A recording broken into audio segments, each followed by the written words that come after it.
Hello प्यारे बच्चों, क्या हाल चाल है आप सभी के डियर स्टूडेंट्स। नवदीप सर की फिजिक्स की क्लास में आप सभी का स्वागत है प्यारे बच्चों। तो अपने चल रहा था फिजिक्स का चैप्टर नंबर 7 और पार्ट नंबर 11 अपने आज इसका डिस्कस करने जा रहे हैं इंग्लिश मीडियम के स्टूडेंट के लिए। तो जैसा कि आपको पता है कि अपने जो इसमें कर रहे थे वो बुक के क्वेश्चन थे जो अब तक का आपका चैप्टर हो चुका है उससे रिलेटेड, समझ आया। तो आज अपने वेरी शॉर्ट और न्यूमेरिकल क्वेश्चन जो जो डिस्कस करने जा रहे हैं उसके नंबर आपको ये दे रखे हैं। तो चलिए बच्चों स्टार्ट करते हैं आज की वीडियो एक नई एनर्जी के। तो देखिए प्यारे बच्चों, जो इसमें सबसे पहले अपने वेरी शॉर्ट आंसर क्वेश्चन करेंगे, ठीक है।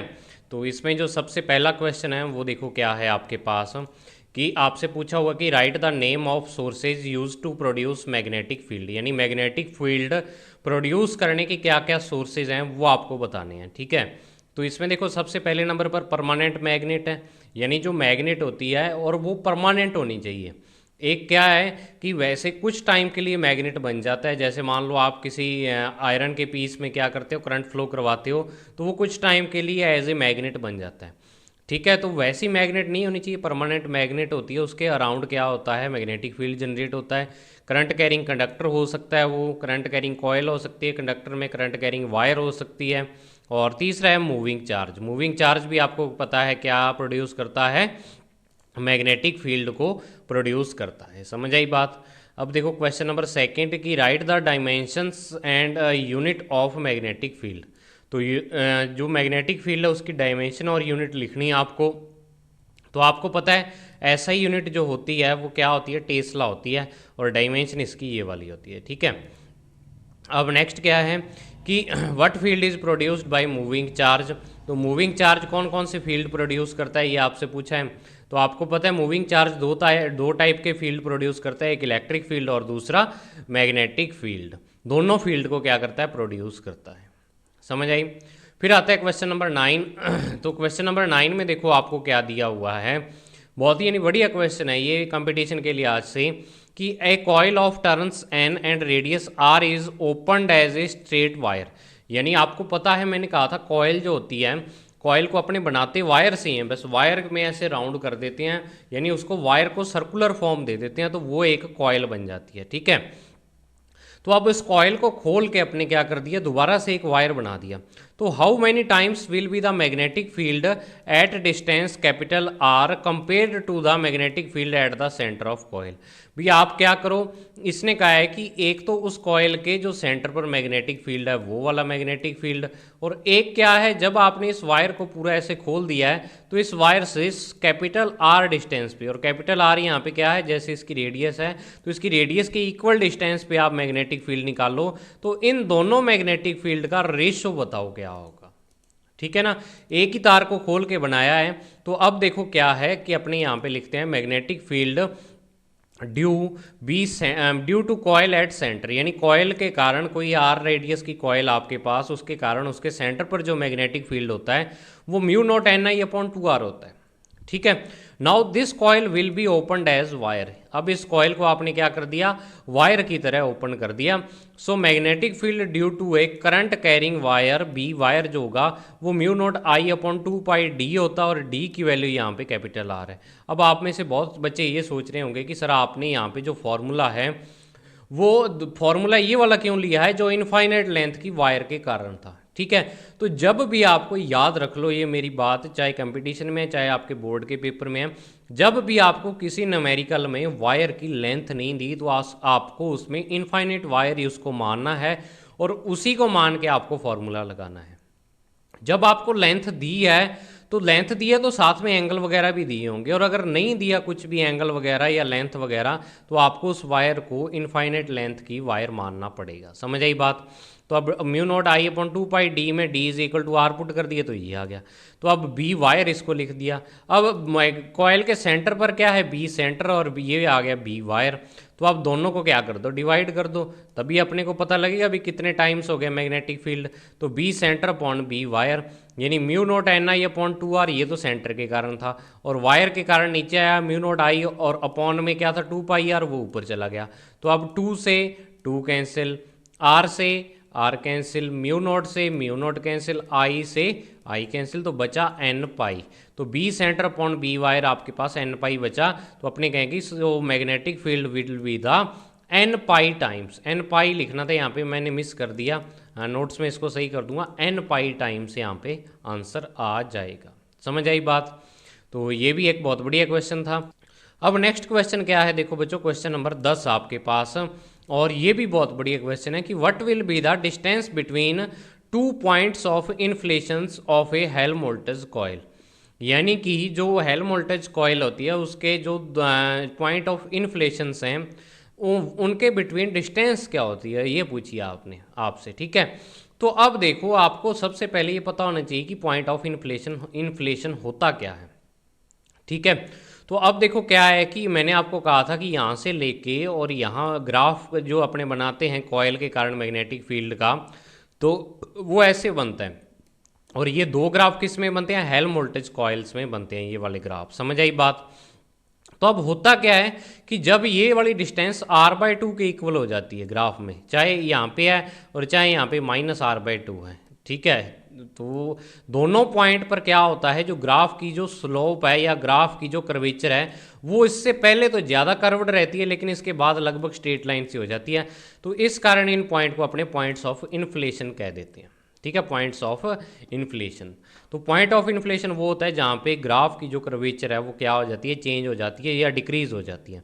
तो अब जो हेल्महोल्ट्ज कॉइल है उसमें देखो एक कॉइल के लिए दो पॉइंट ऑफ इन्फ्लेशन होते हैं, एक -r/2 डिस्टेंस पे और एक r/2। ये -r/2 लिख लेना, नहीं तो डिस्टेंस अपने वैसे उसका डिस्टेंस का मैग्नीट्यूड लेना हो तो पॉजिटिव ही लेते हैं। माइनस तो यहाँ सिंबल बताता है या डायरेक्शन बताता है अपने को कि आप इस साइड क्या ले रहे हो, डिस्टेंस को मेजर कर रहे हो, ठीक है। तो 2 पॉइंट इसके हो गए और 2 पॉइंट इसके हो गए। तो अब आपको ये पूछा है कि जो हेल्महोल्ट्ज कॉइल हैं, हेल्महोल्ट्ज कॉइल्स क्या होती हैं, उसमें 2 कॉइल्स होती हैं, तो दोनों के जो पॉइंट्स हैं उनके बिटवीन डिस्टेंस बताओ। तो अब आप देखो कि यहाँ पर अगर मैं यहाँ पे बिल्कुल बीच वाला पॉइंट मानता हूँ तो ये इस कॉइल से भी r/2 डिस्टेंस पे होता है और इस कॉइल से भी r/2 डिस्टेंस पे होता है। और यही क्या है, इन दोनों जो पॉइंट्स ऑफ इन्फ्लेशंस हैं, यानी ये पहली कॉइल का और ये दूसरी कॉइल का, तो इन दोनों के बिटवीन डिस्टेंस है। और आपसे एक कॉइल के बिटवीन भी पूछ ले भी, एक कॉइल के 2 पॉइंट जो इन्फ्लेशंस होते हैं उनके बिटवीन डिस्टेंस, तो वो भी r ही होगी। और 2 कॉइल्स जो हेल्महोल्ट्ज कॉइल्स हैं उनके बिटवीन भी क्या होगी, ये कैपिटल R ही होगी। समझ आई बात? तो यहाँ पर आपके हो जाते हैं जो very short answer type question complete. समझ आई? अब देखो क्या है, न्यूमेरिकल क्वेश्चंस। तो न्यूमेरिकल क्वेश्चंस भी इसके अच्छे हैं और आपके दिमाग में ये आ रहा होगा कि सर न्यूमेरिकल क्वेश्चन तो आप बोर्ड पर करवाते थे। हाँ बिल्कुल करवाता था और करवाऊंगा भी, लेकिन ये वो वाले न्यूमेरिकल है जिसमें डायरेक्ट फार्मूला यूज हो रहा है, आपको और कुछ ही नहीं करना, फार्मूले में वैल्यू पुट करनी है, ठीक है। आपको गिवन है सारी चीज़ें, उसको फार्मूले में पुट करके आंसर निकालना है। तो ये वो वाले न्यूमेरिकल है, तभी मैं यहाँ पे डिस्कस कर रहा हूँ इनको। तो देखो पहला numerical, find the magnetic field at the centre of a circular coil of radius 8 centimetre and 100 turns having a current of 0.40 ampere. यानी क्या है कि आपको एक कॉइल है आपके पास, सर्कुलर कॉइल, उसके सेंटर पर मैग्नेटिक फील्ड निकालना और उसकी रेडियस 8 सेंटीमीटर है, इतने एम्पियर का उसमें करंट फ्लो हो रहा है। तो अब अपने क्या है, आपको यहाँ पे देखने पर ही पता लग रहा होगा कि जो रेडियस है वो सेंटीमीटर में गिवन है, करंट एम्पियर में है, तो मतलब सेंटीमीटर को मीटर में चेंज करना पड़ेगा और मीटर में चेंज करने के लिए 100 से डिवाइड करते हैं, आपको पता होना चाहिए।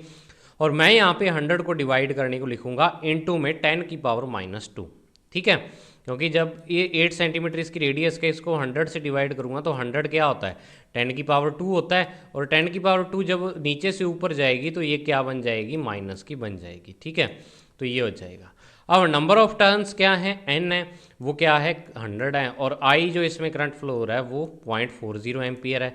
तो अब अपने वैल्यू इसमें पुट करते हैं और इसका आंसर निकालते हैं। तो देखो क्या आएगा, μ0 Ni/2R से μ0 की वैल्यू क्या होती है 4π × 10⁻⁻7, n की वैल्यू 100, इसकी 0.40 और अपॉन में 2 तो ये वाला आ गया, और जो ये इसकी रेडियस है 8 × 10⁻²।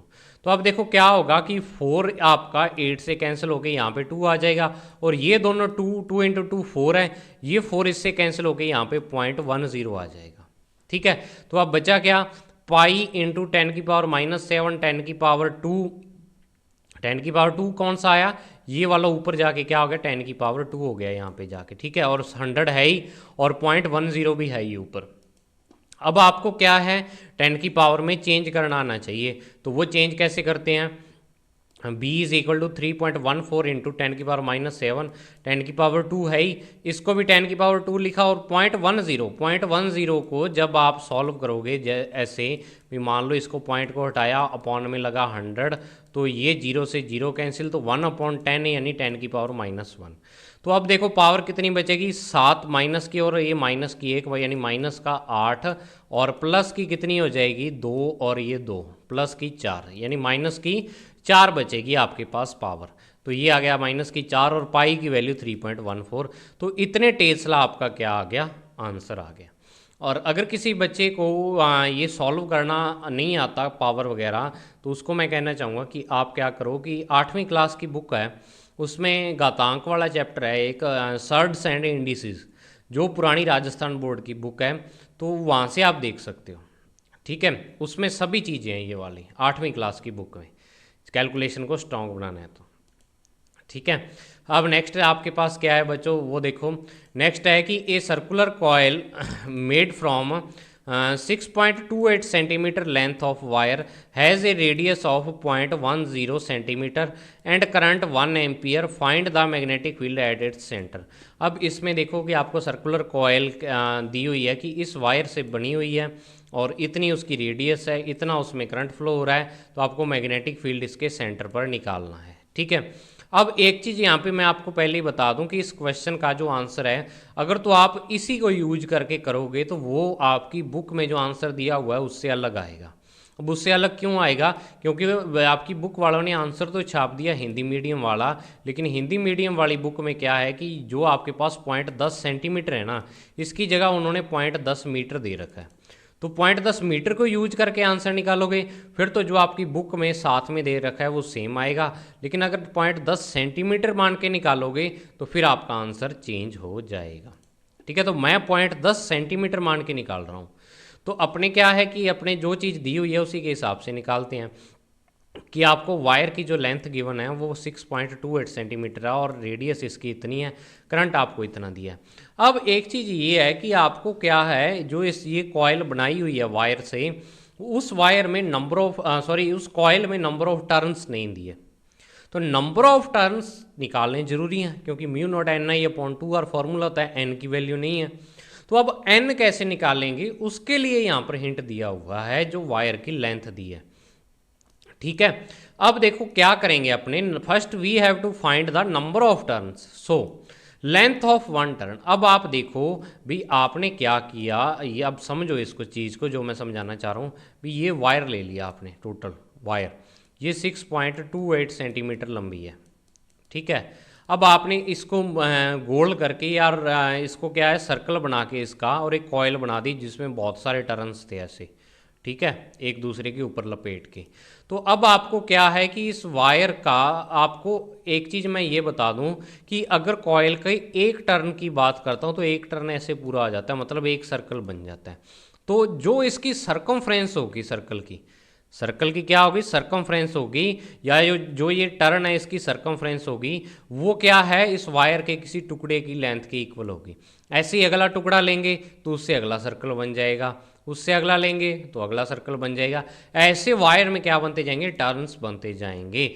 मतलब कि जो नंबर ऑफ टर्न्स है वायर में, उन सब को अगर सरकमफ्रेंस को नंबर ऑफ टर्न से मैं मल्टीप्लाई कर दूं, क्योंकि देखो एक सर्कल की जो सरकमफ्रेंस है वो 2πr है, तो अगर उसको नंबर ऑफ टर्न से मल्टीप्लाई कर दूं तो वो टोटल वायर की लेंथ आ जाएगी, ठीक है।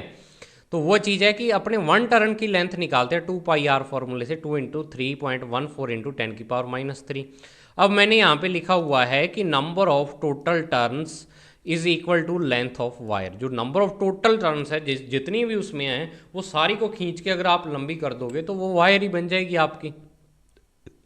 तो अब नंबर ऑफ टर्न्स कैसे निकालेंगे, मैं आपको यही कह रहा था कि जितने नंबर ऑफ टर्न्स जितने टर्न्स हैं इसमें उन सब की क्या निकालो, लेंथ इससे निकालो और इक्वल टू एल रख दो। तो अब यहाँ एन से जब क्या निकालोगे, वैल्यू निकालोगे एन की, तो ये 2πr अपॉन में आ जाएगा इस एल के, ठीक है। तो ये क्या आ जाएगा, नंबर ऑफ टर्न्स का फॉर्मूला। तो यहाँ से आप नंबर ऑफ टर्न्स का फॉर्मूला भी सीख गए। तो अब देखो ऊपर क्या करना है, वैल्यू पुट करनी है। ये सेंटीमीटर में आपको गिवन है तो सेंटीमीटर में पुट कर दो। और एक चीज़ यहाँ पे और गिवन है, ये तो चलो अपने निकाल लिया। हाँ, ये चीज़ बतानी मैं भूल गया कि रेडियस ऑफ कॉइल है वो 0.10 सेंटीमीटर गिवन है। 0.10 सेंटीमीटर मतलब 10⁻⁻1 सेंटीमीटर, और इसको 10⁻⁻2 से जब मल्टीप्लाई करूँगा तो ये 10⁻3 मीटर वायर कॉइल की क्या बन जाएगी, रेडियस। तो नंबर ऑफ टर्न्स आप इस फॉर्मूले से निकाल लो कि आपके पास आगे ये 6.28 इंटू 10⁻², और अपॉन में 2 इंटू 3.14 इंटू 10⁻3। तो 2 इंटू 3.14 क्या होता है, 6.28, तो ये 6.28 से कैंसिल। तो अब इसको जब ऊपर लेके जाओगे तो ये 10⁻3 इंटू 10⁻2 बनेगा, और ये 10⁻1 यानी 10 टर्न्स आ जाएंगे। तो n की वैल्यू आ गई।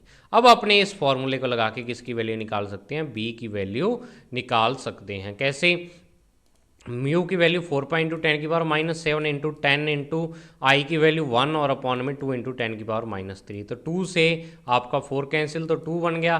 2 पाई इंटू 10⁻6 इंटू 10⁻3, क्योंकि ये -3 जब ऊपर जाएगा तो 3 बन जाएगा, और 10 ये 10 जब इस 10⁻7 में मिलेगा तो ये 10⁻6। तो आप पाई की वैल्यू पुट कर दो, 2 इंटू 3.14 इंटू 10⁻3, तो ये 6.28 इंटू 10⁻3 टेस्ला आ जाएगा। और यहाँ पर एक चीज़ मैं आपको कहना चाहूँगा कि अगर आपने क्या किया कि जो वायर की लेंथ है, सॉरी वायर की रेडियस है, सॉरी मैं वायर की रेडियस कह रहा हूँ, जो कॉयल की रेडियस है वो 0.1 सेंटीमीटर की जगह आप 0.1 मीटर लोगे, 0.1 मीटर लोगे, तो ये वाला जो -3 आ रहा है ये -1 बनेगा। तो जो ये -1 बनेगा तो लास्ट में -3 की जगह -5 बचेगा यहाँ पर, ठीक है। तो आपका जो आंसर है उसमें देख लो आप -5 लिखा आ रहा है बुक में जो आंसर है।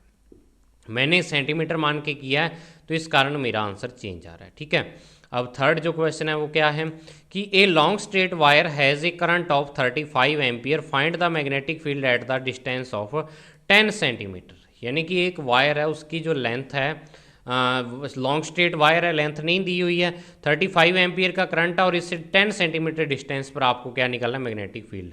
तो अब वायर की लेंथ नहीं दी, ना ही कोई एंगल दिया है, तो इसका मतलब आपको वायर इनफाइनाइट लेंथ की माननी है और वही फॉर्मूला लगाना है। तो आई की वैल्यू देख लो, डी 10 सेंटीमीटर दिया है तो 10 इंटू 10⁻2 मीटर, तो ये 10⁻1 मीटर। तो अब magnetic field due to long straight wire ये होता है। तो अब इसमें वैल्यूज़ पुट कर दो आप, बस क्या आ जाएगा यहाँ पर 4 पाई इंटू 10⁻7 इंटू 35 अपॉन में 2 पाई इंटू 10⁻1। तो 2 पाई से 4 पाई कैंसिल, तो ये 2, और ये 35 70 इंटू 10⁻6 टेस्ला, या 7 इंटू 10⁻5 टेस्ला। और आप इसका आंसर भी देखो बच्चों, इसका आंसर भी आपको कितना आ रहा है, जो आपका आंसर है उसमें 35, यहाँ पर 7 की जगह 3.5 आ रहा है, इंटू 10 की पावर तो -5 ही आ रहा है, लेकिन 3.5 आ रहा है यहाँ पे।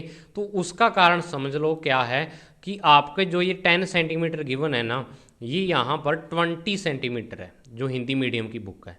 तो ये दो गलतियाँ हैं, लेकिन मैंने आपको उसी तरीके से करवाया है। आपकी बुक में पता है आंसर तो दे दिए हिंदी मीडियम वाले, लेकिन जो इनके वैल्यूज़ थी वो चेंज कर दी क्वेश्चन में, ठीक है। तो इसको या तो वैल्यूज़ को सही कर लो फिर तो आंसर मैच हो जाएगा, या अगर आप क्वेश्चन के हिसाब से चलते हो तो फिर आंसर नहीं मैच होगा। तो देख लो आप उस हिसाब से, वो मैंने आपको बता दिया। तो आज की वीडियो में बच्चों इतना ही। नेक्स्ट अपने फिर से चैप्टर स्टार्ट करते हैं, इसको आगे बढ़ाएंगे। न्यूमेरिकल जितने थे कवर हो गए हैं, बाकी अपने बाद में करेंगे। तो आज की मेरी वीडियो के लिए इतना ही। चैनल को शेयर सब्सक्राइब करते रहें। मिलते हैं नेक्स्ट वीडियो में, तब तक के लिए thank you. Have a nice day dear students.